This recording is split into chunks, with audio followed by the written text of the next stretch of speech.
well? Well, France 24's international affairs editor Angela Diffley is with me. Angela, give us a sense of the issues that could be affecting this. Yes, well, like in many countries around the world, the cost of living was probably everybody's number one priority. Inflation is high in Britain. Also, because Britain is very reliant on gas, energy prices in Britain are really a problem for very many households. And that is, everyone has cited that as a key factor in their voting intentions. As well as that, I would say public services, a perception that public services are declining. That has often been cited as a priority for voters.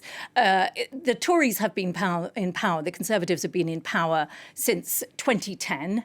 In the early years of the Conservative governments, they were very keen to pursue a policy of austerity, not being generous with public services. Many people would say being far too mean with them.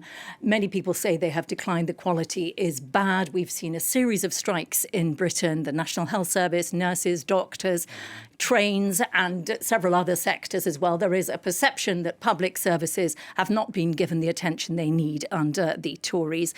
The third big issue is scandal.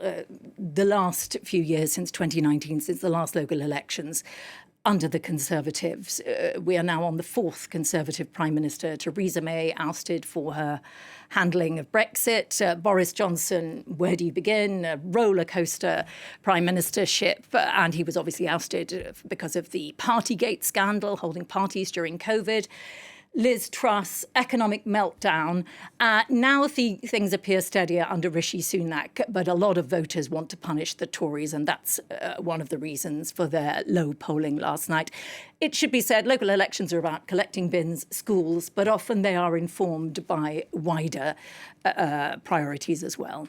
Which is a good point, because we are probably a year away from a general election, a date still to be fixed. There's a really good quote I heard overnight from a Conservative strategist saying, "We predicted an apocalypse, therefore a disaster doesn't look so bad." Yeah, they were certainly trying to downplay expectations, lower expectations. The Tories knew they were probably in for a hiding, and so far the results suggest they are getting one. This election is being looked at very clearly, very carefully, these local elections, because it's likely that's the last time Britons will go to the ballot box before expected general elections next year. They have to be held by 2025. They'll probably be held next year. One thing the Tories will take comfort from is that when you look at the two party leaders of the two main parties in Britain, Rishi Sunak, the new Prime Minister who came in October, is polling slightly higher. I think we have a graph polling slightly higher than the leader of the Labour Party, Keir Starmer. That, of course, could change in the next year. A lot of people have been asking me... But he is just on top, isn't he? 37, 36, that's it. A lot of people have also been asking me how Brexit is affecting elections in the UK. And it is very interesting.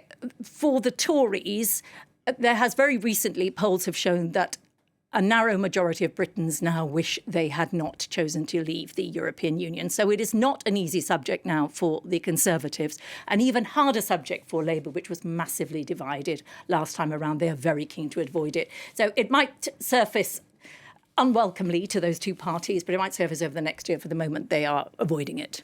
Angela, let's see those rest of those results come through. Angela Diffley, our international affairs editor, thank you for now.